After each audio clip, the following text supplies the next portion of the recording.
আল্লাহু আকবার, আল্লাহু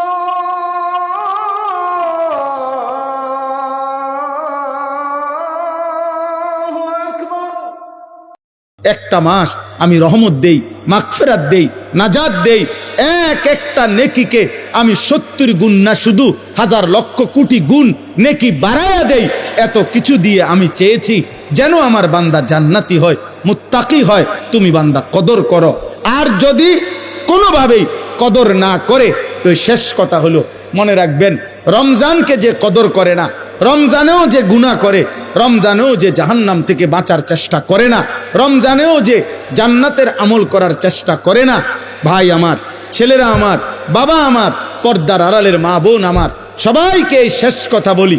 আল্লাহ রসুল বলছে, জিব্রাইল আইসা রমজানের শেষ দিন নবীজিকে আইসা বলে গেছে, ইয়া রসুল আল্লাহ, এত বড় রমজান পেল, ইফতার, সাহারি, তারাবি, এতেকাফ, শবে কদর, প্রতি ঘন্টা মিনিটে এত মাফ নেওয়ার সুযোগ থাকার পরেও যেই নাফরমান জাহান্নাম থেকে বাঁচার চেষ্টা করে নাই, গুনাহ থেকে আল্লাহর কাছে মাফ নেয় নাই, জান্নাতের জরুর আশা পূর্ণ করতে পারে নাই, আমল করতে পারে নাই, খোদার কসম নবীজি বলছে, জিব্রাইল আইসা বলছে, ইয়া রাসূলুল্লাহ, এমন নাফরমানের উপরে আল্লাহর লানত, আল্লাহর লানত, লানত, লানত। নবী বলছে আমিন, আমিন। মানে নবী বলছে, হ জিব্রাইল, আমিও বললাম, আল্লাহ এমন লানত আপনি কবুল করেন এই নাফরমান উম্মতের উপরে, আমি নবীরও লানত, যা তোর রূপে খোদার লানত পড়ুক, যা। এত বড় রমজান তুই এখনো বিড়িয়ে খাস, এত বড় রমজান নাফরমান তুই আজও ওজনে কমে দে। তোর কিস্তি শেষ হয় না, সুদে শেষ হয় না, তোর নর্তকী দেখাই শেষ হয় না, তোর উলঙ্গ ছবি দেখাই শেষ হয় না, তোর জিনা ব্যভিচারে শেষ হয় না। তুই বেটি গত 11টা মাস বাজারে বাজারে ঘুরলা, এখনো রমজান, রমজান আইজও তোমার জুতা কিনা, থ্রি পিস কিনা শেষ হয় না। যা, গুনাহ থেকে বাঁচতে যেহেতু পারলাই না, জাহান্নাম থেকে বাঁচার চেষ্টা করলাই না, তো জিব্রাইল বলছে আল্লাহ তার উপরে লানত দিছে, জিব্রাইলও লানত দিছে। নবী বলছে আমিন, আমিও দিলাম, যা তোর উপরে খোদার গজব পড়ুক। এরপরে এই নাফরমানকে বাঁচাবে কে? হ্যাঁ বলেন? অতএব বাবা, তামসা করো, কোনো অসুবিধা নেই। আমাদের সামনে মাহে রমজান, আমাদের সামনে মাহে রমজান। আল্লাহ তাআলা বলছে, ইয়া আইয়ুহাল্লাযীনা আমানু, হে ঈমানদারগণ, তোমরা আমার, পৃথিবীর আর কেউ শুনুক আর না শুনুক, মোমেন, তুমি বলতেছো তুমি মোমেন, তুমি বলছো তুমি মুসলমান, তোমার মুখ দিয়ে তো তুমি লা ইলাহা ইল্লাল্লাহ বলতেছো, তোমার মুখ দিয়ে তুমি মুহাম্মাদুর রাসূলুল্লাহ বলছো। অতএব আমি তোমার কাছে চাচ্ছি, কুতিবা আলাইকুমুস সিয়াম, তোমাদের জন্য আমি রোজাকে ফরজ করলাম, কামা কুতিবা আলাল্লাযীনা মিন ক্বাবলিকুম, তোমাদের পূর্ববর্তী ঈমানদারদের উপরেও আমি রোজা ফরজ করেছিলাম। কেন? লাআল্লাকুম তাত্তাকুন। আল্লাহ বলছে, গত 11 মাসে আমি চেয়েছি তোমাকে মুত্তাকি বানাইতে। আমি 11 মাস ধরে বলছি, ইত্তাকুল্লাহ, ইত্তাকুল্লাহ, ইত্তাকুল্লাহ, আল্লাহকে ভয় করো, আল্লাহকে ভয় করো, আল্লাহকে ভয় করো, আল্লাহকে ভয় করো। কিন্তু কোনো পাত্তা দিলা না বান্দা, কোনো পাত্তা দিলা না। ঠিক আছে বান্দা, যাও, আমি আল্লাহ আবারও দয়া করে সব বাদ দিলাম, 11 মাস বাদ, যাও, একটা মাস মাত্র এবার, আইয়ামাম মাদুদাত, 30টা দিন গোনা গোনা, 30 দিন, 31 দিন হবে না, 32 দিন লাগবে না, 30 দিন, 30 দিন, কথা কথাই, প্রয়োজনে একদিন কমায় এলামু, 29 দিন, হয় 29 নয় সর্বোচ্চ 30, 30টা দিন তুমি রমজান পালন করবা, একটা গুনাহ করবা না, চুরি, ডাকাতি, জিনা, ব্যভিচার, মদ, জুয়া, অশ্লীলতা, বেহায়াপনা, অসভ্যতা, নোংরামি, বেপরদিগি, উলঙ্গতা, অসভ্যতা, হারাম উপার্জন করবা না। আর জিকির করবা, তিলাওয়াত করবা, রোজা রাখবা, ইফতার করবা, সাহারি খাবা, তারাবি পড়বা, শেষ দশকে এতেকাফ করবা, শবে কদর তালাশ করবা, প্রতিদিন কাঁদবা, দোয়া করবা, মুনাজাত করবা, একটা মাস গুনে গুনে আমার ইবাদত আমলে কাটাইবা, গুনাহ থেকে বেঁচে থাকবা। আল্লাহ বলেন, আমি 30 দিনেই তোমারে মুত্তাকি বানাইয়া জান্নাতি বানাইয়া দেব, লাআল্লাকুম তাত্তাকুন। আল্লাহ তাআলা বলছে, বান্দা কঠিন হবে না, কষ্ট হবে না, দেখো তুমি নিয়ত করলে পারবা। এখানে আছে ইউরিদুল্লাহু বিকুমুল ইউসরা ওয়ালা ইউরিদু বিকুমুল উসরা। আল্লাহ তাআলা বলে, বান্দা আমি যেমনে যেমনে রমজান সাজাইছি, রমজান, রোজা, ইফতার, সাহারি, তারাবি, এতেকাফ, শবে কদর, যেটা যেমনে সেটিং করছি, আল্লাহ বলে বান্দা বিশ্বাস করো, আমি নিজে, আমি আল্লাহ খেয়াল রাখছি তোমার যেন সহজ হয়, কঠিন যেন না হয়। এইভাবে আমি আল্লাহ বিধানটা আমি নিজের হাতে সাজাইছি। ইউরিদুল্লাহু বিকুমুল ইউসরা, তোমার কঠিন হবে না, তোমার কঠিন হবে না। আমি জানি তোমার ভিতর বাহির, তোমার শরীরের যোগ্যতা কদ্দুর, এ তো আমি দিছি বান্দা। তোমার শরীর স্বাস্থ্য, তোমার জীবন যৌবন আমি দিছি। তুমি অসুস্থ প্রচন্ড, কোনোভাবেই তুমি পারবা না, তো ঠিক আছে, ফামান কানা মিনকুম মারিদান, তুমি যদি প্রচন্ড অসুস্থ হও, যে অসুস্থতা রোগ বেড়ে যাবে রোজা রাখলে, তো ঠিক আছে, যখন সুস্থ হও তখন তুমি কাজা করে নিও। আল্লাহ বলছে লম্বা পথ সফর করবা, তোমার কষ্ট হবে, মুসাফির, ঠিক আছে, তুমি ওই সময় রোজা ছেড়ে দিও, অন্য সময়ে যখন বাড়িতে থাকবা কাজা করে নিও। তুমি যদি একেবারে বৃদ্ধ দুর্বল হও, যে আর কোনোদিন সবল সুস্থ রোজা রাখার মতো যোগ্যতা তোমার ধারণা আর কোনোদিন হবে না, তো আল্লাহ বলেন অসুবিধা নাই, যাও, ফিদিয়াতুন তুআমু মিসকিন, প্রত্যেক রোজার বিনিময়ে এক সাদকায়ে ফিতির, রমজানে যে ফিতরা দেন, এই ফিতরা পরিমাণ একজন মিসকিনকে খাবার বা সমপরিমাণ মূল্য তুমি দিয়ে দাও। আল্লাহ বলেন সব রকমের সুযোগ রাখছি। প্রচন্ড দুর্বল হলে কি করবা, মুসাফির হইলে কি করবা, একেবারে বৃদ্ধ হইলে কি করবা, এইভাবে গর্ভস্থিত নারী যার গর্ভে বাচ্চা আছে তার জন্য কি করতে হবে, আল্লাহ তাআলা বলেন আলাদা আলাদা করে বলছি, কঠিন কিছু বলি নাই। সন্ধ্যা থেকে নিয়ে সুবহে সাদিক পর্যন্ত খাও, পান করো, স্বামী স্ত্রী মিলামেশা করো, সুবহে সাদিক থেকে সূর্যাস্ত পর্যন্ত শুধু এইটুকু সময় খাদ্য খাবার থেকে বিরত থাকো। শেষ দশক এতেকাফের চেষ্টা করো, বেজর রাত্রিগুলো সবে কদর তালাশ করো, গুনাহ কইরো না। বাজারে তো সারা বছরই যাইতে পারবা, কাপড়, লুঙ্গি, শার্ট, শাড়ি, থ্রি পিস, জুতা, এ তো সারা বছরই কিনতে পারবা। একটা মাস আমি রহমত দেই, মাগফিরাত দেই, নাজাত দেই, এক একটা নেকিকে আমি 70 গুণ না, শুধু হাজার লক্ষ কোটি গুণ নেকি বাড়ায়া দেই। এত কিছু দিয়ে আমি চেয়েছি যেন আমার বান্দা জান্নাতি হয়, মুত্তাকি হয়। তুমি বান্দা কদর করো, আর যদি কোনোভাবেই কদর না করে, তো শেষ কথা হলো, মনে রাখবেন রমজানকে যে কদর করে না, রমজানেও যে গুনাহ করে, রমজানেও যে জাহান্নাম থেকে বাঁচার চেষ্টা করে না, রমজানেও যে জান্নাতের আমল করার চেষ্টা করে না, ভাই আমার, ছেলেরা আমার, বাবা আমার, পর্দার আড়ালের মা বোন আমার, সবাইকে এই শেষ কথা বলি। আল্লাহ রসুল বলছে, জিব্রাইল আইসা রমজানের শেষ দিন নবীজিকে আইসা বলে গেছে, ইয়া রসুল আল্লাহ, এত বড় রমজান পেল, ইফতার, সাহারি, তারাবি, এতেকাফ, শবে কদর, প্রতি ঘন্টা মিনিটে এত মাফ নেওয়ার সুযোগ থাকার পরেও যেই নাফরমান জাহান্নাম থেকে বাঁচার চেষ্টা করে নাই, গুনাহ থেকে আল্লাহর কাছে মাফ নেয় নাই, জান্নাতের জরুর আশা পূর্ণ করতে পারে নাই, আমল করতে পারে নাই, খোদার কসম নবীজি বলছে, জিব্রাইল আইসা বলছে, ইয়া রাসূলুল্লাহ, এমন নাফরমানের উপরে আল্লাহর লানত, আল্লাহর লানত, লানত, লানত। নবী বলছে আমিন, আমিন, মানে নবী বলছে, হ জিব্রাইল, আমিও বললাম আল্লাহ এমন লানত আপনি কবুল করেন এই নাফরমান উম্মতের উপরে, আমি নবীরও লানত, যা তোর রূপে খোদার লানত পড়ুক, যা। এত বড় রমজান তুই এখনো বিড়িয়ে খাস, এত বড় রমজান নাফরমান তুই আজও ওজনে কমে দে, তোর কিস্তি শেষ হয় না, সুদে শেষ হয় না, তোর নর্তকী দেখাই শেষ হয় না, তোর উলঙ্গ ছবি দেখাই শেষ হয় না, তোর জিনা ব্যভিচারে শেষ হয় না। তুই বেটি গত 11টা মাস বাজারে বাজারে ঘুরলা, এখনো রমজান, রমজান আইজও তোমার জুতা কিনা, থ্রি পিস কিনা শেষ হয় না, যা। গুনাহ থেকে বাঁচতে যেহেতু পারলাই না, জাহান্নাম থেকে বাঁচার চেষ্টা করলাই না, তো জিব্রাইল বলছে আল্লাহ তার উপরে লানত দিছে, জিব্রাইলও লানত দিছে, নবী বলছে আমিন, আমিও দিলাম, যা তোর উপরে খোদার গজব পড়ুক। এরপরে এই নাফরমানকে বাঁচাবে কে? হ্যাঁ বলেন? অতএব বাবা তামসা করো, কোনো অসুবিধা নেই, এ কথা শেষ আমার। মনে রাখো, হাসি কান্না, আনন্দ বেদনা, সুখ দুঃখ, হ্যাঁ, আনুগত্য অবাধ্য, ঈমান কুফর, কোনো কিছুতেই পৃথিবী থামে না, তুমিও থামতা না, একদিন কবরেই চলে যাইত। হাসলেও কাঁদলেও, সুখে থাকলেও দুঃখে থাকলেও, ইমানদার হইলেও নাফরমান হইলেও, আনুগত্য থাকলেও আনুগত্য না থাকলেও, সেজদা দিলেও মৃত্যু হবে, সেজদা না দিলেও মৃত্যু হবে। সেজদা দিতে দিতে আব্দুল কাদের জিলানি হইলেও মৃত্যু হবে, নাফরমানি করতে করতে ফেরাউন নমরুদ হইলেও কি হবে? খালাস, অসুবিধা নাই, কোনো অসুবিধা নাই। চলো ভাই, কারো জন্য পৃথিবী থামে না।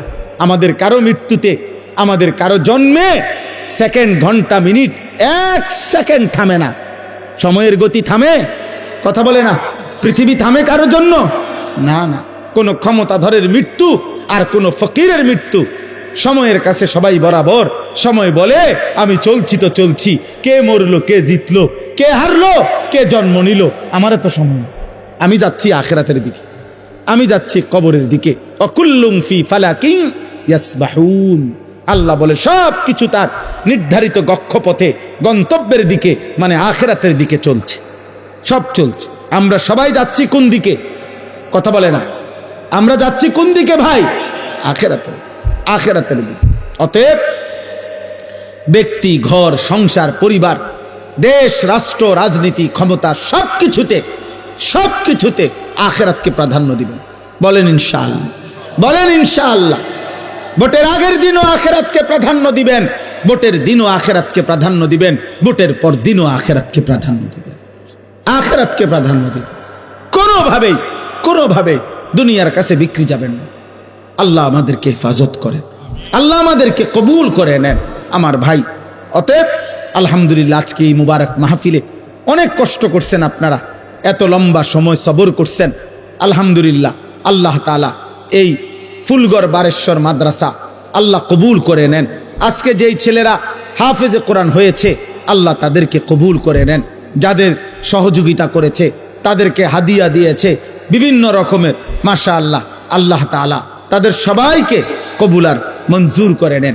আমার একটা ছোট্ট পরামর্শ আছে, সেই পরামর্শটা হইল, না মানলেও সমস্যা নাই, বাকি আমি আমার পরামর্শ হইল, ওই যেই প্রবাসী কল্যাণ সংস্থার নাম বলছেন কি জানি, বারেশ্বর প্রবাসী কল্যাণ, বারেশ্বর প্রবাসী কল্যাণ সংস্থার কাছে, আপনাদের কাছে আমার পরামর্শ হলো, আমার আন্তরিক পরামর্শ হলো, প্রতি বছর যে হাফেজে কোরআন হবে তাকে একটা সাইকেল পুরস্কার দেওয়া হবে। সাইকেল পুরস্কারের সাথে কোরআনের হাফেজের কি সম্পর্ক আমি এটা বুঝলাম না, আমার এটা মাথার ধরল না। সাইকেলের সাথে কোরআন হেফজের সাথে সম্পর্ক কি হইল? এতে করে সে কি করবে, মানে হাফেজে কোরআন সাইকেল দিয়া আলাদা কি লাভবান হবে, এটা আমার মাথায় ধরল না। হ্যাঁ, এটা আমি বুঝলাম না। এই জন্য আমার পরামর্শ হলো, কোনো হক্কানি মুত্তাকি আলেমে দিন থেকে পরামর্শ নিয়ে আপনি জেনে নেবেন যে কোনো তালেবে এলেমকে, কোনো মাদ্রাসার ছাত্রকে, কোনো হাফেজে কোরআনকে কি পুরস্কার দিলে তার উত্তম হবে, তার সারা জীবনের এলেম অর্জনের জন্য কাজে লাগবে, পড়ালেখার জন্য কাজে লাগবে। এখন এইটা দিয়ে যদি সে কালকার থেকে গোটা 1 মাস চরকির মতো সারাটা মুরাদনগর গড়ে, তাইলে প্রবাসী কল্যাণ সংস্থার নেকি কি হবে আমি বুঝি না। এই জন্য আমি এটা ফিরাইয়া নিতে বলি না। আমি এবার তো দিছেন আলহামদুলিল্লাহ, কিন্তু উনি বলছেন প্রতি বছরেই একটা সাইকেল দিবে না। পৃথিবী যদি সবাই আপনার যেই সম্ভাবনা দেখা দিছে বাংলাদেশে, যেই প্রতিশ্রুতি এইবার নির্বাচনকে সামনে রেখে, আমি তো ধারণা করতেছি 13 তারিখ যেই জিতক 12 তারিখ প্রত্যেকের হেলিকপ্টার দিবে। বুঝেন নাই কথাটা? তাইলে তখন তার সাইকেল কাজে লাগতো না। এই জন্য তালেবে এলেম, এটা নিরুৎসাহিত করছি না, আপনারা পুরস্কার দিবেন, হাদিয়া দিবেন, কিন্তু আলেমে দিন থেকে মশওয়ারা করে দিবেন, অর্থাৎ যেন ওই বাচ্চার আজীবন তার এলেমের কাজে লাগে। পড়ালেখার এমন সুন্দর কোরআনুল কারীমের 2 সেট 10 সেট তাফসীর হইতে পারে, যেটা তার দাওরায়ে হাদিস একবারে শেষ পর্যন্ত আজীবন তার পড়ালেখার কাজে লাগবে। রাসূলুল্লাহ সাল্লাল্লাহু আলাইহি সাল্লামের হাদিসের অনেক কিতাব, তাকে 30,000 টাকার কিতাব দেন, তারে 20,000 টাকার কিতাব কিনে দেন, যেটা সে আজীবন কি করবে, পড়ালেখা করবে। হ্যাঁ, আমার ছেলে হাফেজ হইয়া পুরস্কার পাইছে তাফসিরে তাওজিহুল কোরআন। তো আমি একদিন আমার বাসার এই তাফসির আমারও আছে, তা আমি আমার একটা খণ্ড পাচ্ছিলাম না, খুঁজেই পাচ্ছি না। 2-3 খণ্ড আমার একটা খণ্ড আমি পাই না, ওই খণ্ডটাই তখন আমার দরকার। আমার ছেলে আমারে দৌড়াই এসে বলছে, আব্বা আব্বু আমি যে পুরস্কার পাইছি এইটাই তো তাফসির, তাহলে আমি এটা খুলে দেই আমারটা। তাহলে হে তার প্যাকেটিং করা ছিল, ওইখান থেকে খুইলা আমার এইটা দিছে, আব্বু এটা, তাহলে আমি তখন পড়লাম। আমার অনেক কিতাব আমার সন্তান পড়ে, আমার সন্তানের কিতাবও আমি পড়ে আমার উপকার হয়েছে। কথা বুঝছেন না? এই জন্য আগামী দিনে আপনাদের কাছে অনুরোধ রইল, সাইকেল না বরং তার এলেমের সাথে কোরআন সুন্নাহর এলেম শিখবে এমন কিছু, যার দ্বারা এরকম কিছু হাদিয়া দিলে সেটা বেশি পরিমাণে হোক, ইনশাআল্লাহ এতে বরকত হবে। আপনারাও সাদকায়ে জারিয়ার সওয়াব পাইতে থাকবে। কিতাব অল্প দিনে কি হয়ে যায় না, নষ্ট হয়ে যায় না, প্রজন্মের পর প্রজন্ম কিতাব পড়ে। অনেক যারা সম্ভ্রান্ত ফ্যামিলি এমন আছে যাদের পারিবারিক পাঠশালায় আরে পারিবারিক কুতুবখানায় লাইব্রেরিতে 100 বছর আগের দাদা পূর্বপুরুষের কিতাব বই কি আছে আছে সাজানো আছে। তাইলে বোঝা গেল যে এটা ফায়দা আসবে, এটা দীর্ঘমেয়াদী হবে। আল্লাহ তাআলা আপনাদেরকে তৌফিক দেন। এই মাদ্রাসার সাথে যার যত সম্পৃক্ততা আছে আল্লাহ কবুল করেন। আল্লাহ আজকের এই মেহমান উপস্থিতি সবাইকে কবুল করেন। বিশেষ করে আমার প্রিয় বন্ধু মাওলানা সিরাজুল ইসলাম ভাইকেও আল্লাহ তাআলা ভরপুর কবুল করেন। ছোটবেলার আমরা ছাত্র জীবনের দোস্ত ছিল, আজ অনেক দিন পরে দেখা হয়েছে। আল্লাহ তাআলা তাকে সুস্থতার সাথে আফিয়তের সাথে মানুষের কল্যাণে খেদমত করার তৌফিক দান করেন, আমিন। পবিত্র কোরআনুল কারীমের 2 নম্বর পারা 2 নম্বর সূরা, সূরাটির নাম সূরায়ে বাকারা। এই সূরার 183 নম্বর আয়াত আমি তেলাওয়াত করেছি। এই ছেলে তোমার কি সমস্যা বাবা? আর এদিকে ফিরো, তুমি ওইদিকে ফিরে বসো। 183 নম্বর আয়াত সূরায়ে বাকারার এই আয়াতটি আমি তেলাওয়াত করেছি মাহে রমজানকে সামনে রেখে। পবিত্র কোরআনুল কারীমের সূরায়ে বাকারার এখানে 5টা আয়াত, 183 থেকে 187, 183, 84, 85, 86, 27, এই মোট 5টি আয়াতে রমজান, রোজা এবং রমজানের সাথে প্রাসঙ্গিক শরীয়তের বিধিবিধান, আল্লাহর বিধিবিধান আল্লাহ তাআলা বিস্তারিত এখানে উল্লেখ করেছেন। আমাদের প্রিয় নবী সাল্লাল্লাহু আলাইহি ওয়াসাল্লামের একটা মোবারক কথা বলো না আব্বা, কথা বলো না। ছেলেরা তোমরা একজন আরেকজনকে বুঝায় বলো, ভাই কথা বলতে দিও না। যে কোনোভাবে কথা থামে না তারা বাইর করে দাও, বাইরে ছেড়ে দিয়ে আসো, যায় ধরে আলগি দিয়া 4 জনে ধরে। আমি ব্যক্তিগতভাবে কোনো প্রার্থী না, আমার কোনো ভোটে কোনো আমি প্রার্থী না, অতএব আমি আগের থেকেই ব্যাপক জনসমর্থন কখনোই প্রত্যাশা করি না। কারণ আমি তো আর ভোটে দাঁড়াইছি না, কাজে আমি এত অনেক জনসমর্থন আমার দরকার এমন কিছু না। আমি একটা দিল থেকে সবসময় ভাবি আল্লাহর কথা একজনকে বললেও নেকি হয়, তার আমার নেকি দরকার, তো সেটা অল্প মানুষকে বললেও সমস্যা কি। কিন্তু গাফেল মানুষ, ফালতু মানুষ, অমনোযোগী মানুষকে 1000 বছর বললেও লাভ হয় না।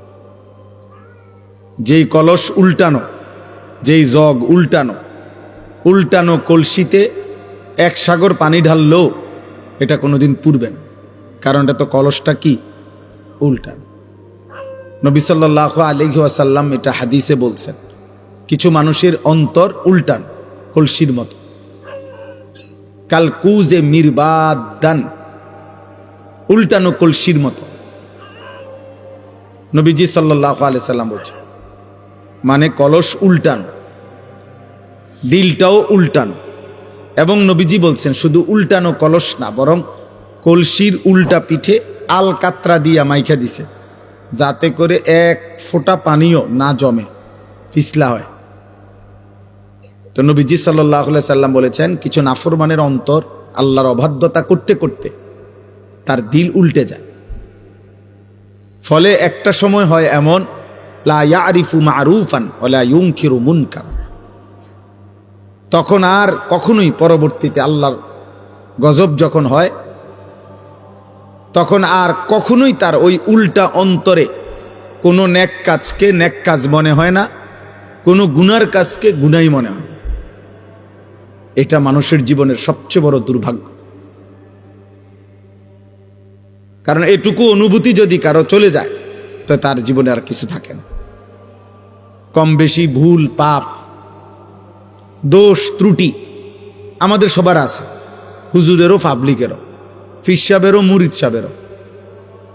কিন্তু বিষয়টা হলো অনুভূতি থাকা, নিজের বিবেক বোধ কাজ করে, আত্ম অনুভূতি আছে যে না, কাজটা আমি ঠিক করিনি, এটা উচিত হলো না, এটা আমার জন্য আল্লাহ তাআলার নিষেধ, এটা আমার জন্য আদেশ। এই যে এই বিবেক বোধ, পার্থক্য শক্তি, এটা যদি কমপক্ষে থাকে তো নিয়ামত, ধীরে ধীরে লোকটা বদলায়। কিন্তু 30 বছর 40 বছর ধরে প্রতিদিন এক তালে মিথ্যা কথা বলতেছে, এটা কোন ধরনের পাপ? দেন এক নিয়মে এক ঢঙ্গে মিথ্যাই বলতেছে। আজকে 40 বছর ধরে সুদ খায়, এটা কেমন সুদখোর? আজকে 60 বছর ধরে প্রতিদিন গালি দেয় এক তালে, এটা বেটার কথা বললেই নিয়ম গালিলেন। এক হাতে সিগারেট খাইতেছে, মুখে অকথ্য গালিগালাজ করতেছে, সামনে রঙিন টেলিভিশনে নাচ গান চলতেছে। মানে এটা যে গুনাহ, বছরের পর বছর তার বিবেকের মধ্যে এতটুকু অনুভূতিও নেই। এটা অনেক বড় লানত, অভিশাপ। এটা অনেক বড় দুর্ভাগ্য, বদনসিব, যে দিনের পর দিন, মাসের পর মাস গুনার পর গুনাহ, কিন্তু তার কখনো এটা অনুভূতিও হয় না। তার অনুভূতিও হয় না, তার শরীরে কোনো সৌদে নাই। ওই যে সর্দি মারাত্মক হইলে ঘ্রাণ শক্তি কমে যায়, তখন তার আর নাকে সুদ থাকে না।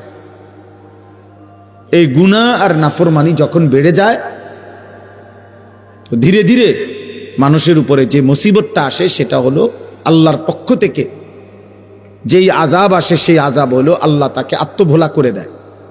ফাআনসাহুম আনফুসাহুম।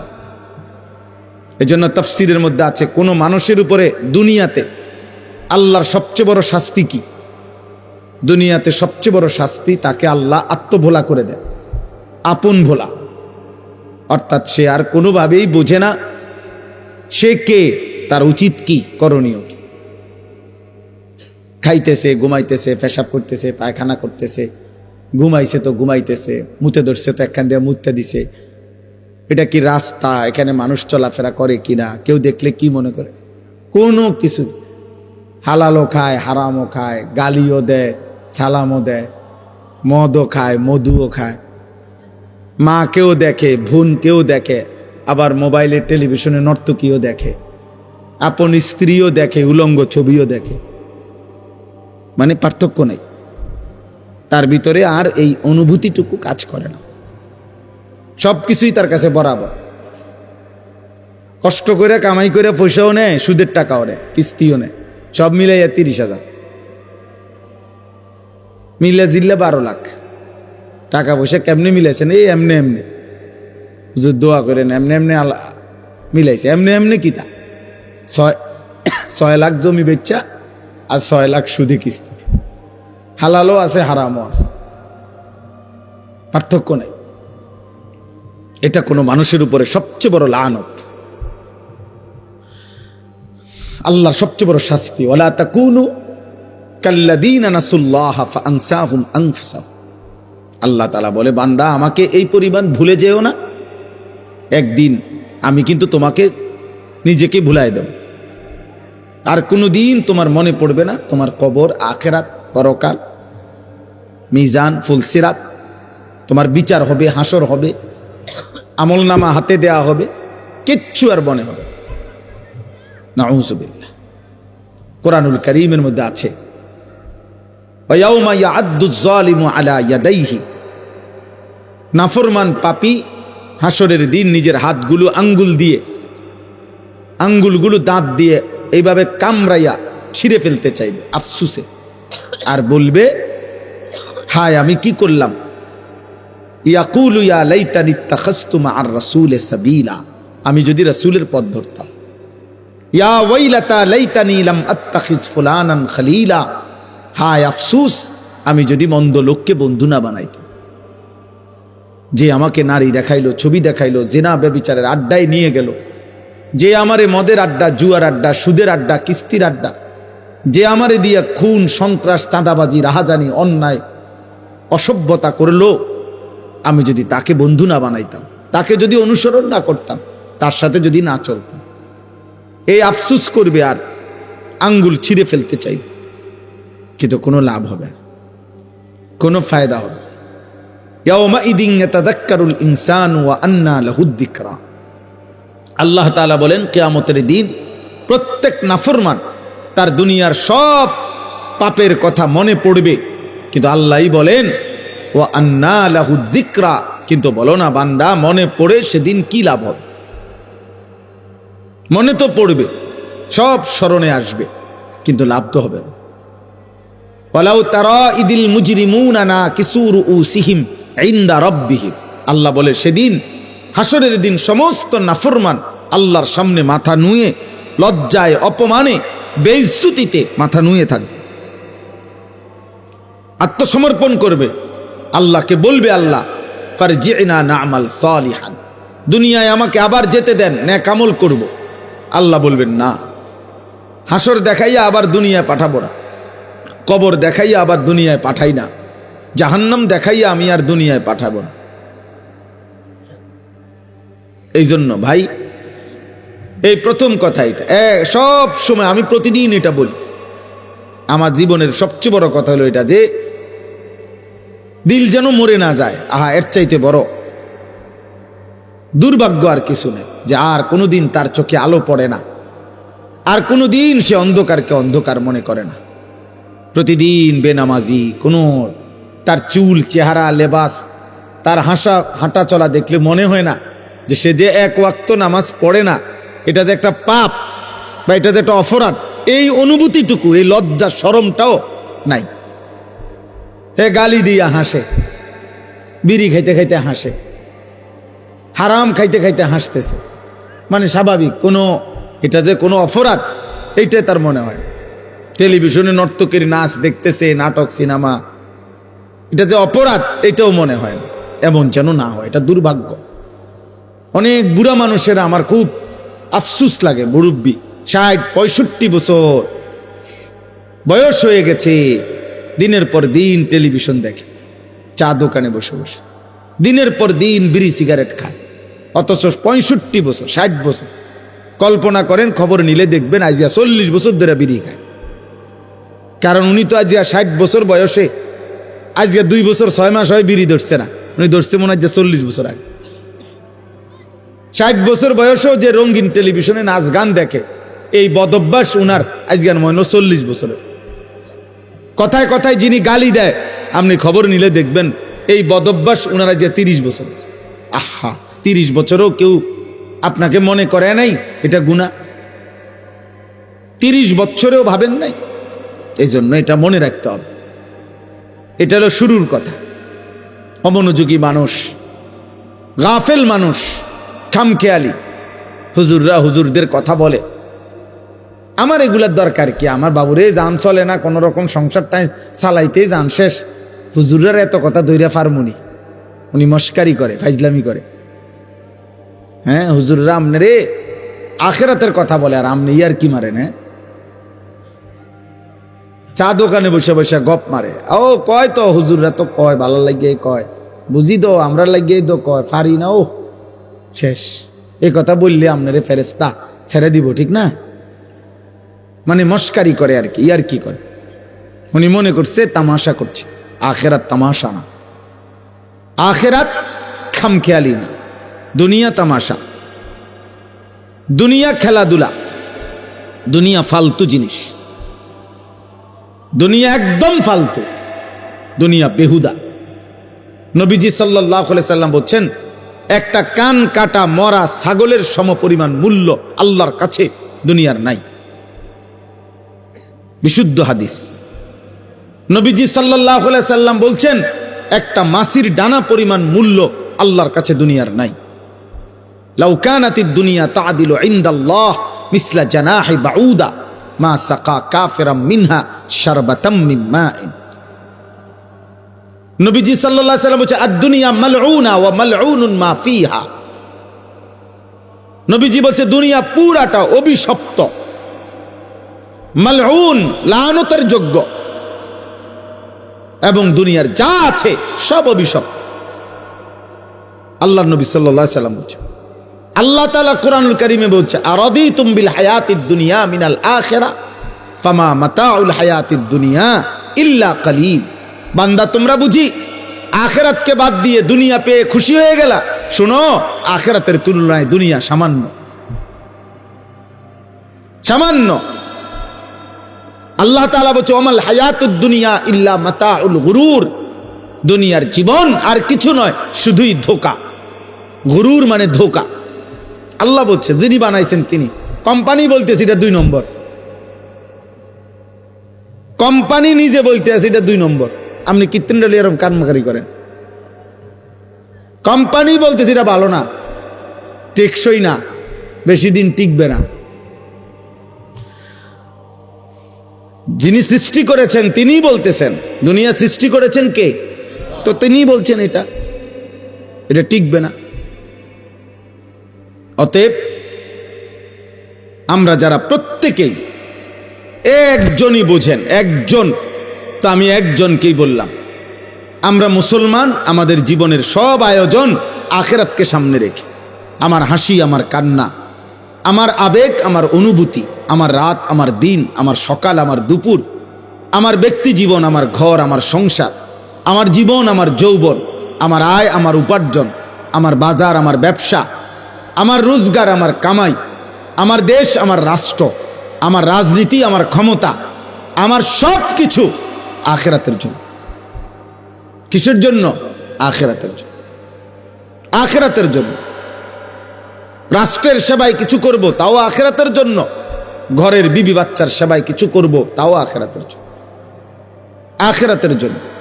এক মুসলমানের জন্য কেউ না মানুক, গোটা পৃথিবী যত চাকচিক্যই দেখাক, সত্যিকার মুমিনের কাছে আখিরাতই আসল।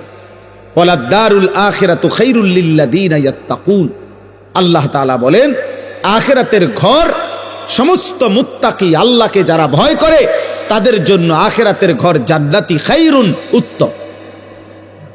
ওয়া ইন্নাদ দারাল আখিরাতা লাহিয়াল হায়াওয়ান।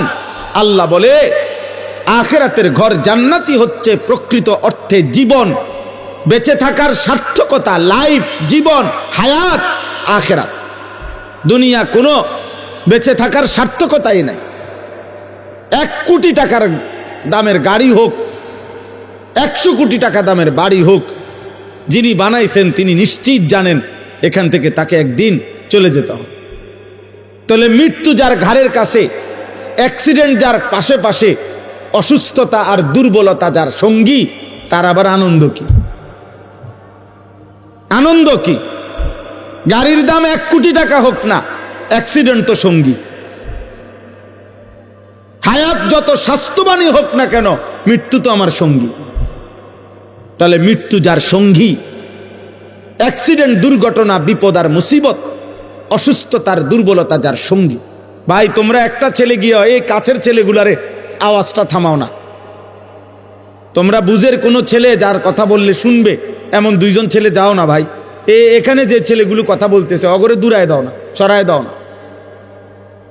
আশ্চর্য! আহারে, মুসলমানের বাচ্চা অভিভাবক শূন্য। আমরা প্রতিদিন এই পেরেশানি করি রে ভাই। অভিভাবকরা টোটালি মানুষের পরিচর্যা বাদ দিয়ে অভিভাবক শ্রেণী ব্যস্ত হইল ঘর, বিল্ডিং আর দালানের পরিচর্যা। উনি ব্যস্ত হইল এর চাইতে ভালো কাঠ সোফার জন্য কোথায় পাওয়া যায়, এর চাইতে ভালো ইট। আমি ওই দিন আমার একজনে বলতেছে, হুজুর মানে বিল্ডিং করব ক্যান্টনমেন্ট, আপনার কোথায়? ঢাকা ধামরাই, সুরাজ ভাই, আরো কোথায় জানি দূরে, কত মাইল দূরে, ওইখান থেকে হুজুর 1 নম্বর ইট সাইয়ান্স,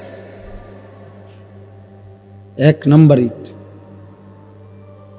আনছে কি আপনার কত মাইল দূরের থেকে, বিল্ডিং যেন মজবুত হয়।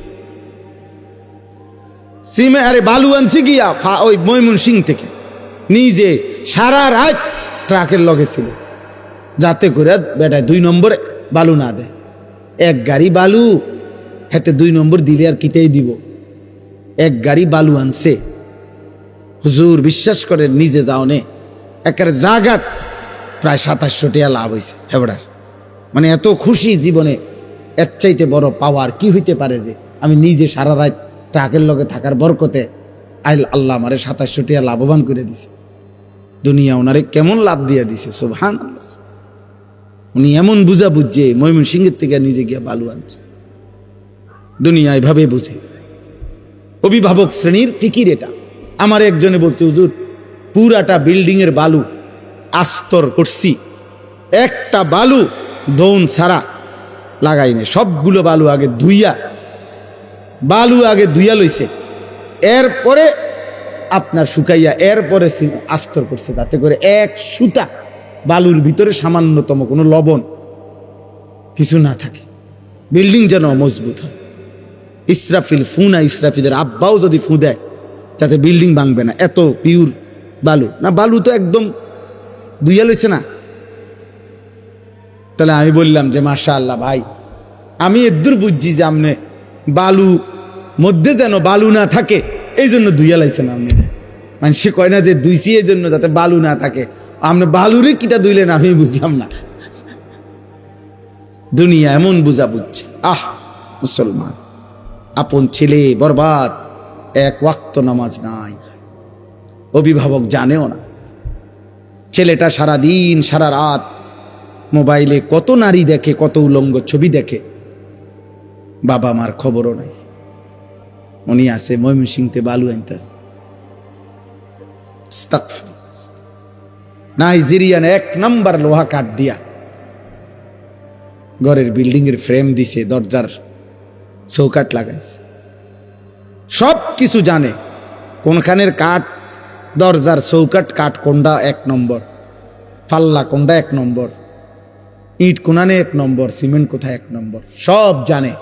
কিন্তু সন্তান কেমনে মানুষ করে, বাচ্চাটাকে কিভাবে আখিরাত শেখানো যায়, এ ব্যাপারে উনি কিছুই জানেন। এই ব্যাপারে ওনার,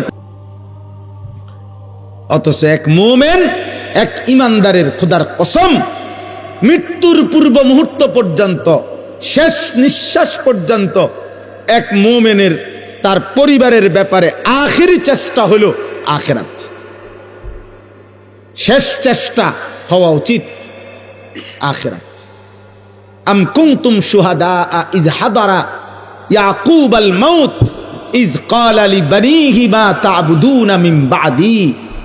কোরআনুল কারীমের মধ্যে আছে, আল্লাহ তাআলা বলেন, ইয়াকুব আলাইহিস সালাম তার 12 জন সন্তান, এই 12 জন সন্তান ইয়াকুব নবীর, ইয়াকুব আলাইহিস সালাম এর 12 জন সন্তান ছিল। ওই যে ইউসুফ বিনিয়ামিন, ওনারা 2 ভাই, আরো 10 ভাই পানিত ফেলা কূপে ফেলাইছে, যে 10 ভাই, এ কয়জন হলো?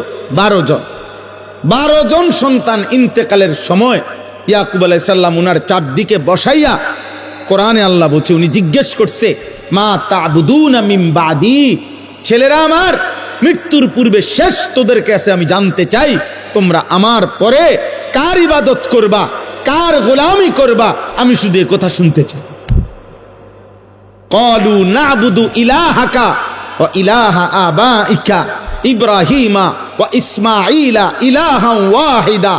ছেলেরা বলল, আব্বা, যুগ যুগ ধরে আপনি যেই ইলাহের ইবাদত করতেন, আপনার পূর্বপুরুষ ইসহাক, আপনার পূর্বপুরুষ ইব্রাহিম, ওনারা ইসমাইল, ওনারাও যেই রবের ইবাদত করত, আমরাও মৃত্যু পর্যন্ত সেই রবের ইবাদতই করব।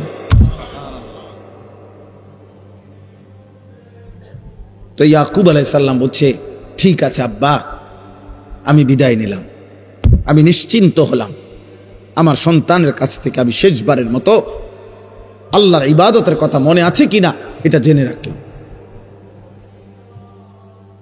চিন্তা করে দেখে, হযরত ইব্রাহিম আলাইহিস সালাম, কোরআনুল কারীমের মধ্যে আছে, ইব্রাহিম নবী আল্লাহর কাছে দোয়া করতেন, রব্বি জাআলনি মুকিমাস সালাহ ওয়া মিন যুররিয়্যাতি রব্বানা ওয়া তাকাব্বাল দুআ। কোরআনুল কারীমের মধ্যে সবচেয়ে বেশি দোয়া হলো ইব্রাহিম নবীর দোয়া। অনেক দোয়া আছে, ইব্রাহিম আলাইহিস সালাম দোয়া করছেন, তন্মধ্যে এই একটা দোয়া কেবল এটা একটু ভিন্ন আঙ্গিকের ইব্রাহিম নবী বলছেন। সেটা কি? ইব্রাহিম আলাইহিস সালাম বললেন, এই যে এখন বললাম, উনি বললেন, আল্লাহ আপনি আমাকে শতভাগ নামাজি বানায় দেন, অমিন যুররিয়াতি, এবং আমার সন্তানদেরকেও আমার বংশধরকেও আপনি নামাজি বানান। এরপরে বলছে, আল্লাহ আমার আরো দোয়া আছে সামনে বলতেছি, তবে রব্বানা ওয়া তাকাব্বাল দুআ, এই দোয়াটা এখনই আলাদাভাবে এখনই কবুল করেন। এটা আমার আলগা দোয়া, এটা স্পেশাল দোয়া, পরেরটি দিবেন না দিবেন পরে, কিন্তু এটা দিতে হইব যে আমাকে নামাজি বানাবেন, আমার সন্তানদেরকে নামাজি বানাবেন। এক পিতার দোয়া এটা, এক পিতার স্বপ্ন, আমার ছেলে নামাজি হবে, আমার মেয়ে পর্দানসীন হবে, আমার স্ত্রী চরিত্রবান হবে। আর কিচ্ছু নাও যদি মিলে, খোদার কসম কোনো অসুবিধা নেই। স্ত্রী সন্তান যদি বছরের পর বছর মাটিতেও ঘুমায় তাইলেও কোনো সমস্যা নাই। আর বদ্দিন আর নাফরমান যদি কারুনের খাটেও ঘুমায়, যদি কারুনের ধনভাণ্ডারও যদি পায়, অথচ নাফরমান, বেঈমান, বেনামাজি, বেহায়া, চরিত্রবান, অথচ সে কারুনের যত সম্পদ বেটা, ওই সম্পদ যদি তোমার সন্তান পায়, খোদার কসম ওইটা ব্যর্থ, ব্যর্থ, লানতের যোগ্য ছাড়া আর কিচ্ছু না বেটা, অভিশপ্ত, ওইটা অভিশপ্ত জীবন। আপনি সন্তান কিছুই পায় নাই, কারুনের সব রাখেন বাইর করে লই, আপনাদেরকে দেখাই। মানে কোরআনুল কারীমের মধ্যে এই কারুনের ঘটনা আছে, তো ওই ঘটনার মধ্যে এই যে আছে যে কারুন যখন রাস্তা দিয়া বের হইতো, এই পরিমাণ ঠাটবাট, শৌর্য, বীর্য, অহংকার এবং চাকচিক্য, জাকজমক দিয়া কারুন বের হইতো, তো তাকে দেখে আশেপাশের মানুষরা আফসুস করত, আফসুস করতো। আল্লাহ কোরআনে ডাইরেক্ট বলছে, আফসুস করতো আর বলতো, আহারে আল্লাহ যদি আমাগরেও কারুনের মতো একটু দিত। এই যে কোরআন শরীফে আছে সরাসরি, ফাখরাজা আলা কওমিহি ফি জিনাতিহি, কারুন তার সাজ সজ্জা জাক জমক নিয়ে বের হতো। তো ক্বালাল্লাযীনা ইউরিদুনাল হায়াতাদ দুনিয়া, যাদের হৃদয় শুধু দুনিয়ার লোভ ছিল, তারা বলতো, ইয়া লাইতা লানা মিসলামা উতিয়া কারুন, আহা আল্লাহ যদি আমগরেও কারুনের মতো একটু দিত, তাহলে আমরাও একটু সুখে থাকতাম। খোদার কসম আল্লাহ বলে, এরপরে যেদিন আল্লাহ কারুনকে তার সমস্ত ঘর সম্পদ, রাশি রাশি স্বর্ণরৌপ্য সহ জীবন্ত মাটির নিচে দাফন করে ফেলছে, ফাখাসাফনা বিহি ওয়া বিদারিহিল আরদা, তাকে তার ঘর সহ আল্লাহ জিন্দা মাটির নিচে দাফন করে দিছে এই নাফরমান বেঈমানকে। তখন কি হইল? ওয়া আসবাহাল্লাযীনা তামান্নাউ মাকানাহু বিল আমস ইয়াকুলুনা ওয়াইকা আন্নাল্লাহা ইয়াবসুতুর রিজকা লিমান ইয়াশাউ মিন ইবাদিহি ওয়া ইয়াকদির লাউলা আমান্নাল্লাহু আলাইনা লাখাসাফা বিনা। পরের দিন কারুনের এই নির্মম পরিণতি দেখে ওই গতকাল পর্যন্ত যারা আফসুস করত, তারা বলতো, আল্লাহ আপনার হাজার কোটি শুকর, আপনি যাকে যে দুর্মন চাইছেন এ দূর দিছেন, আল্লাহ আপনি দয়া করছেন, তার মতো আমাগরে দেন নাই, নাই তো আজকে তার সাথে তো আমরাও ডুবে যাইতাম, আমরাও তো মাটির নিচে ধসে যাইতাম। এখানে সরাসরি কোরআন শরীফ। পরের দিন আফসুস করছে, হা আল্লাহ আপনি আমগরে রক্ষা করছেন, এই ডাকাতের মতো, এই নাফরমান বেঈমানের মতো যদি আমগরেও দিতেন, আমরা তো ধ্বংস হয়ে যেতাম। এই জন্য বাবা, যে বাচ্চাগুলো আল্লাহর কোরআনের হাফেজ হইল, যাদের মাথায় পাগড়ি দেওয়া হলো, হাসরের দিন আপনি তাদেরকে দেখবেন, ওরাও আপনাকে দেখবে। আর ছেলেরা, তোমরা যারা এই মহল্লার ছেলে, অথবা তারা যেই মহল্লার, তোমরা যারা এই তার মহল্লার পাশাপাশি, তোমরাও তাকে দেখবা, তারাও তোমাদেরকে দেখবে। একটা গুরুত্বপূর্ণ কথা মনে রাখবেন, কোরআনুল কারীমের মধ্যে আছে, ফাইন্নামা হিয়া জাজরাতুন ওয়াহিদাতুন ফাইদা হুম ইয়ানজুরুন। আল্লাহ তাআলা বলেন হাসরের মাঠটা কি? আল্লাহ বলেন ইসরাফিলের একটা ফু। ইসরাফিল একটা ফু দিবে দ্বিতীয়বারের মতো, আর কবরের সব কিছু উপরে উঠে আসবে, আর হাসরের ময়দান হবে, আর প্রত্যেকে তাদের পরিচিত জনকে একে অপরে তাকাইতে থাকবে। এই জন্য তাফসীরের মধ্যে আছে কিয়ামতের দিন আমাদের প্রত্যেককে কিন্তু আমাদের পরিচিত লোকজনদের সাথেই দাঁড় করানো হবে। মানে আমারে চীনের মানুষের লগে দাঁড় করাইতো না, আমারে কোনো জাপানের মানুষের লগে দাঁড় করাইতো না, আমারে আমার পরিচিত লোকদের সাথেই কি করানো হবে? দাঁড় করানো হবে। ফাইদা হুম ইয়ানজুরুন। একজন আরেকজনকে, আরে সিরাজ ভাই নি, উনি বলে আরে আনিস ভাই, এই যে উনি, তো আমি এখন উনাকে এখানে দেখেই উনি আমার সামনে আইসা সালাম দিছে, তাকাইয়ে আমি আরে সিরাজ ভাই, উনি আমার সাথী, আমরা একসাথে কামিল পাস করছি, একসাথে একই ইয়ারমেট, তাইলে এরকম পরিচিত।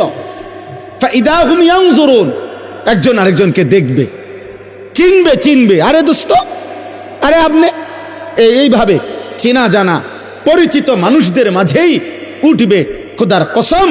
তখন যার আমল নামা ডান হাতে দেওয়া হবে, সে তার এই পরিচিত লোকগুলাকে একটা চিৎকার দিয়া আমল নামাটা হাত দিয়া দেখায় বলবে, হা উমুকরাউ কিতাবিয়া, আমার আমল নামা দেখো, আমার নাম জান্নাতীদের কাতারে উঠছে। দেখো দেখো। এবার নাফরমান কি দেখাবে? কি দেখাবে?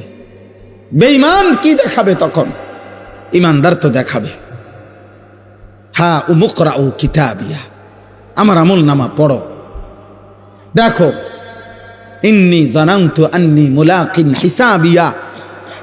সে বলবে আমি আপনাদের মাঝেই বড় হইছি, আপনাদের সাথে খাইছি ঘুমাইছি, এক বাজারেই ব্যবসা করছি, দোকানদারি করছি, এক গ্রামেই চলাফেরা করছি, কিন্তু খোদার কসম আমি কলিজা দিয়া বিশ্বাস করেছি হাসরের দিন হবে। এই জন্য আমি বাজারও করছি, নামাজও পড়ছি, সংসারও করছি, হালালও খাইছি, রোজগারও করছি, কষ্টও করছি, আবার হালালের দিকেও খেয়াল করছি, হালালের দিকেও খেয়াল। আমার একজন আপনজন আছে, আমার আপনজন, আমার একজন দুলা ভাই আছে, উনি বলছেন পুরা বাজার সাক্ষী দিছে শতবার, উনি নিজে বলছে আমারে, ভাই আমি গত 37 বছরের ব্যবসার জীবনে 37 বছর ব্যবসার জীবনে কোনোদিন আমার জামাত নামাজের 5 ওয়াক্ত কোনো ওয়াক্তের নামাজের জামাত ফৌত হইছে, মিস হইছে, আমার 37 বছরের ইতিহাসে আমার এটা মনে হয় না। উনি এখনো জীবিত আছে। উনি ওই বাজার ব্যবসায়ী সমিতির সভাপতি, বাজারের সবচেয়ে বেশি দোকান উনার, উনি একা 7টা 9টা দোকান চালায়, 24 ঘন্টা না, উনি 32 ঘন্টাও যদি বেচা কিনা করে, তার দোকানে 32 ঘন্টায় কাস্টমার আছে, কিন্তু তার জামাত মিস হয়। কিভাবে সম্ভব? মসজিদে যাইয়া জামাতে, বাজার মসজিদে নিয়মিত উনি টাইমলি হাজির।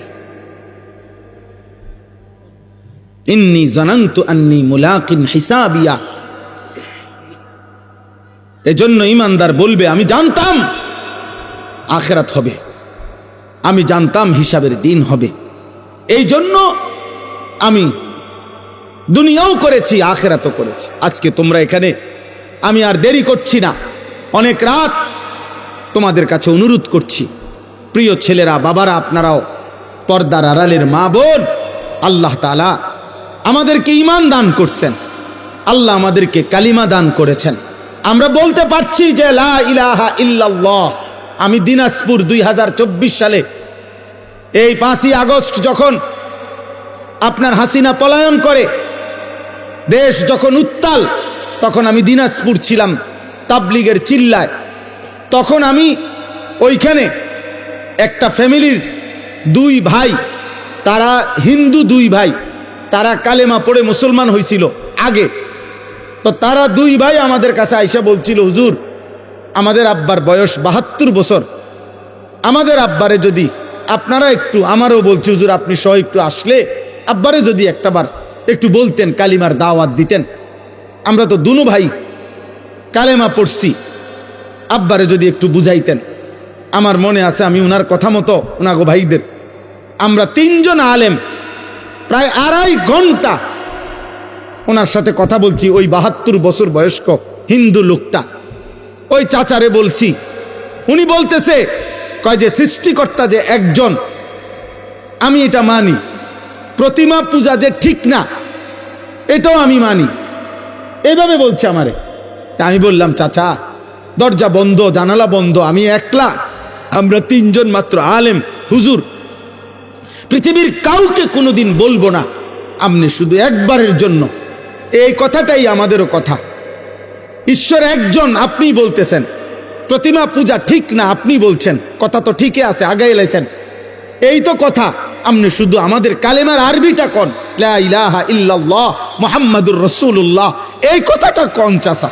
ওনারে আমরা 3 জন কানছি, এ কোরআন হাতে বললাম, কিন্তু উনি বলতেছেন আমি এটা কইতাম না। 2.5 ঘন্টা পর্যন্ত কানছি। তখন আমি আইসা আমার সাথীদের কাছে বলছিলাম যে দোস্ত, আল্লাহ যারে কালেমা বলায় নাই, 72 বছর পরেও তার মুখ দিয়ে তার মালিকের নাম একবারও উচ্চারণ হয় নাই। তোমরা জানো না আব্বা, আল্লাহ তাআলা আমাদেরকে কত বড় নিয়ামত দিছিলেন,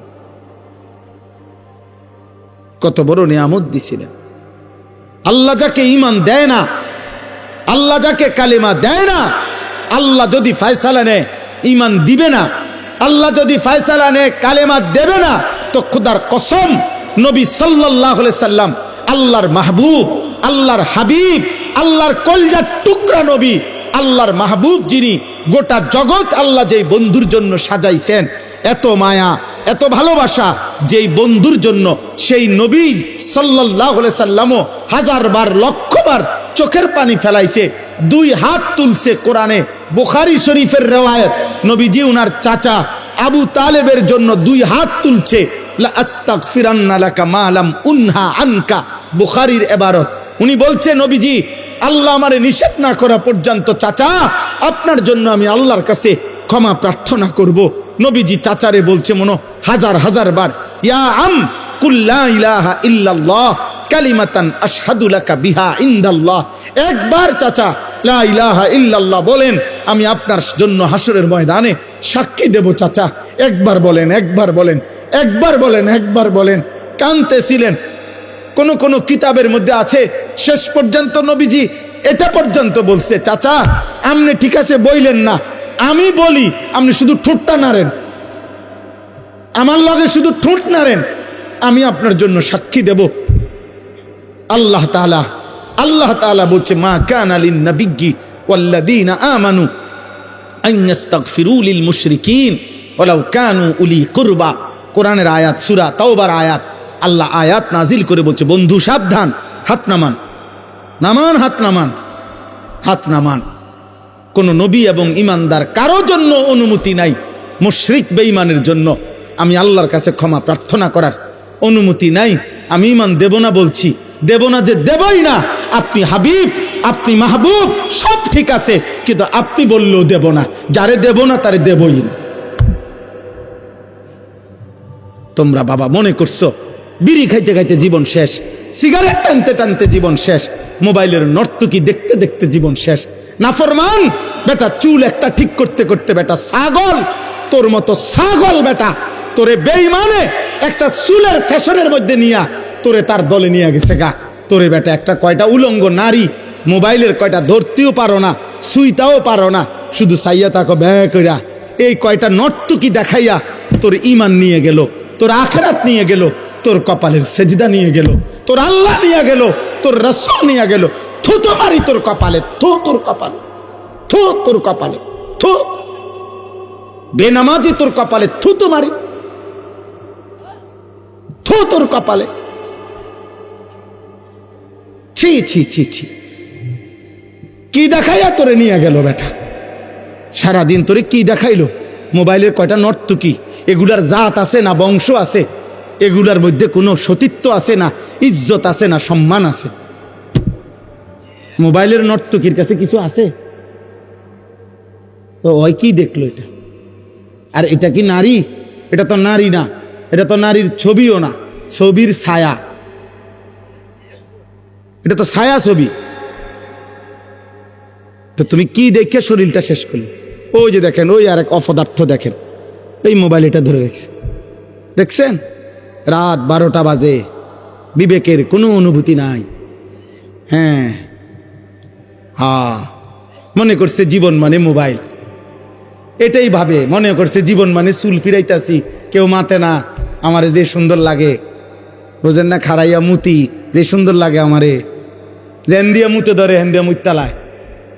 এটা কি রাস্তার পাশে হেন দিয়া গাড়ি যায়, সিএনজি যায়, মানুষ যায়, বেডইজ যায়, বেডিজ যায়, কি মনে করে? আরে কি মনে করবো কি তা আবার?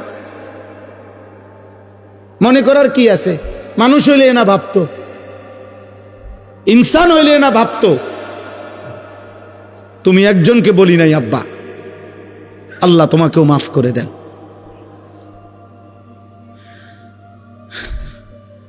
আফসুস বেটা, আফসুস। এজন্য এই কথা মনে রাখবেন। আমার কাছে একটা কিতাব আছে, ফিকহু তারবিয়াতিল আবনা, আরবি কিতাব। আমি ওই কিতাবে এই কথাটা পড়ছি। ওই আরবের একজন বিখ্যাত লেখক, তিনি এটা লিখছে। উনি বলছে, হে আল্লাহর বান্দা, তুমি জানো না আল্লাহ যাকে ঈমান দিছে তারে আল্লাহ কত বড় নিয়ামত দিছে, যারে দেয় নাই তার জন্য শ্রেষ্ঠতম রাসূল চাইও নিতে পারে না। আবু তালেব ঈমান আনছে, কথা বলেন না কেন? তাহলে নবী চায় নাই, কথা বলেন না কেন? তাহলে আল্লাহ যখন ফয়সালা নিছে দেব না, তো নবী সাল্লাল্লাহু আলাইহি সাল্লামও তো চেয়ে নিতে পারে নাই। ইব্রাহিম আলাইহিস সালাম, ওনার আব্বা আজর, ওনার বাফেরে কালেমা পড়াইবার জন্য এই কোরআনে আছে শত শতবার, লক্ষবার, হাজার হাজার বার ইয়া আবাতি, ইয়া আবাতি বলছে, হে আব্বা, হে আব্বা, আব্বা আপনি কালেমা পড়েন, কালেমা পড়েন, কালেমা পড়েন। পাগল হয়ে গেছে, কত লক্ষবার বলছে। আল্লাহ বলছে, ইব্রাহিম আপনিও আমার বন্ধু, আপনিও আমার খলিল, কিন্তু আমি আল্লাহ সিদ্ধান্ত আপনার বাবাকে ঈমান দেব না, দেব না তো দেবই না, আপনি বললেও দিব না। এই জন্য ইব্রাহিমের হাত নামায় ফেলছে, বাবাকে ঈমান দেয় নাই, দিছে? কথা বলেন তো। আবার 12 বছর বয়সী ছেলেটাকে জিজ্ঞাসা করছে, এই ইব্রাহিম, কি আশ্চর্য আল্লাহর ইচ্ছা দেখেন, ইব্রাহিমে বাবারে এভাবে বলল, কালেমা হইল না। আবার এই ইব্রাহিম আলাইহিস সালাম ইসমাইলের 12 বছরের এই ছেলেকেই, ওনারই ছেলে তো না, পরে জিগাইছে যে বাবা আমি স্বপ্নে দেখতেছি যে আল্লাহর হুকুমে আমি তোমাকে জবাই করতেছি, তুমি কি কও? সে বলতেছে, নিশ্চিন্তে আপনি আমার মালিকের হুকুম পালন করেন, আমি আমার আল্লাহর ফয়সালার উপরে ধৈর্য ধারণ করব। 12 বছরের ছেলে তার মালিক চিনে, 12 বছরের ছেলে কালেমা চিনে, 12 বছরের ছেলে আল্লাহ চিনে। আল্লাহ ঈমান দিলে 12 বছরের ছেলে কেউ দিলেন, আর আল্লাহ ঈমান দেয় নাই তো 70 বছরের বাবাকে ঈমান দেয় নাই। কার ফয়সালা? আল্লাহর ফয়সালা, আল্লাহর ফয়সালা। সেদিন হাসরের ময়দানে মনে পড়বে, আল্লাহ জিজ্ঞেস করবে, বলবে, বান্দা তুমি জানো না আমি তোমারে কত বড় নিয়ামত দিছিলাম, তুমি ঈমান ফিরায় দিছ, তুমি আমার আজান ফিরায় দিছ, তুমি আমার একটা একটা সেজদা ফিরায় দিছ। আমি যতবার আজান দেওয়াইছি ততবার বলে দিছিলাম, হাইয়া আলাস সালাহ, নামাজে আসো, শুধু এতটুকু বলে ছেড়ে দেই নাই, আমি বারবার বলছি হাইয়া আলাল ফালাহ, এই নামাজে সফলতা, এই নামাজে কামিয়াবি। এটা তোমার ব্যর্থতা না, এটা তোমার দোকানের ক্ষতি করবে না, এটা তোমার ব্যবসার লস করবে না, এটা তোমার চাকরির ক্ষতি করবে না, এটা তোমার দুনিয়ার লস করবে না, বরং এটা তোমার দুনিয়াতেও সফলতা আনবে, আখিরাতেও সফলতা। আমিন। আলহামদুলিল্লাহি রাব্বিল আলামিন। আল্লাহুম্মা আনতাস সালাম ওয়া মিনকাস সালাম, তাবারাকতা ইয়া দাল জালালি ওয়াল ইকরাম। ইয়া রাব্বি লাকাল হামদু কামা ইয়ানবাগি লিজালালি ওয়াজহিকা ওয়া আযীমি সুলতানিক। ওয়া সাল্লি আলা মুহাম্মাদিন কামা হুয়া আহলুক ওয়া ফাআল বিনা খায়রান কামা আনতা শানুক। ইয়া আরহামার রাহিমিন, ইয়া আরহামার রাহিমিন, ইয়া আরহামার রাহিমিন। রব্বানা যালামনা আনফুসানা ওয়া ইল্লাম তাগফির লানা ওয়া তারহামনা লানাকুনান্না মিনাল খাসিরিন। মাওলায়ে করিম আপনি মাফ করে দেন, রব্বে করিম আপনি মাফ করে দেন, মেহেরবান মাওলা আপনি মাফ করে দেন। আয় আল্লাহ আপনি মাফ করে দেন, আয় আল্লাহ আপনি মাফ করে দেন। রাত অনেক গভীর মাওলা, আল্লাহ পিছনের জিন্দিগি গুনায় গুনায় ভরা মাওলা, নেকি বলতে তেমন কিছুই নাই মাওলা।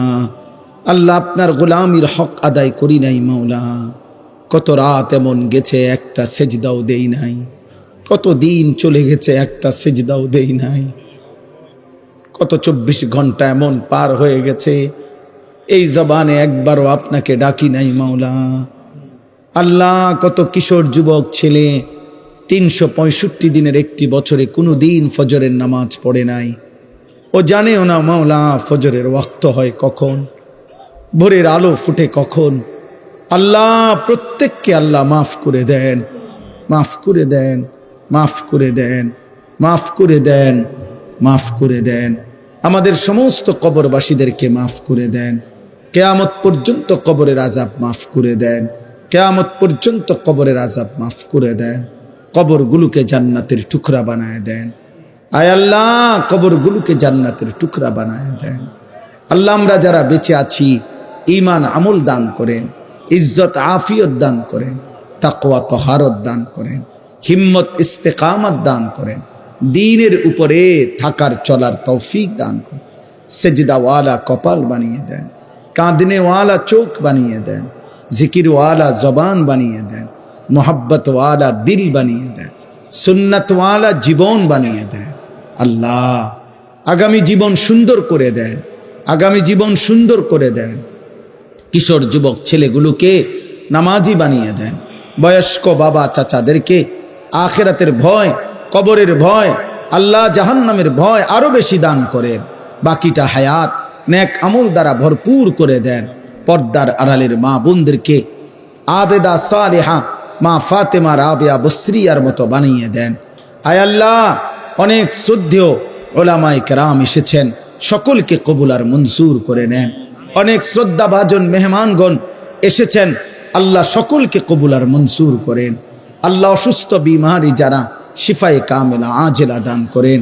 যে যত মাকসাদে দোয়া চেয়েছে, মাদ্রাসার জন্য দান করেছে, প্রথম দিন থেকে এই পর্যন্ত আল্লাহ সকলকে কবুল আর মঞ্জুর করেন। সকলের দান সাদাকায় বরকত দান করেন। প্রত্যেকের নেক মাকসাদ পূরণ করে দেন, অভাব দূর করে দেন। আল্লাহ প্রবাসে বিদেশের জমিনে যারা, আয় আল্লাহ সকলকে কবুল আর মঞ্জুর করেন।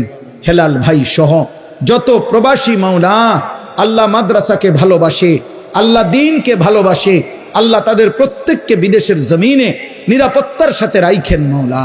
আল্লাহ আমাদের সবাইকে কবুল আর মঞ্জুর করেন, রহম করেন। আল্লাহ যার যত পেরেশানি আছে আসান করে দেন, অভাব দূর করে দেন, হালাল রুজি রোজগারে বরকত দান করেন। আল্লাহ আমার স্টেজের মঞ্চের এই বন্ধুদেরকে আল্লাহ আপনি কবুল করে নেন। প্রিয় বন্ধু মাওলানা সিরাজ ভাইকে আল্লাহ আপনি কবুল করেন। আল্লাহ আরো যতজন বাবা ভাই এসেছেন সকলকে কবুল আর মঞ্জুর করেন। আল্লাহ আপনি দয়া করেন, আয় আল্লাহ আপনি দয়া করেন। আয় আল্লাহ আমার দেশকে আপনি নিরাপদ করে দেন, আপনি নিরাপদ করে দেন। আল্লাহ নির্বাচনকে সামনে রেখে মারামারি হানাহানি থেকে জাতিকে বাঁচান। জান মাল ইজ্জত আব্রু আপনি হেফাজত করেন। একজন ইনসাফগার ন্যায়পরায়ণ আদেল শাসক আমাদেরকে দিয়েন মাওলা।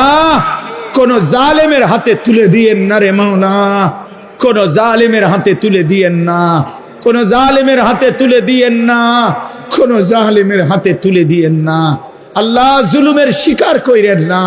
ইজ্জত নিয়ে কোরআন বুকে সেজদা দিয়ে বাঁচতে চাই মাওলা।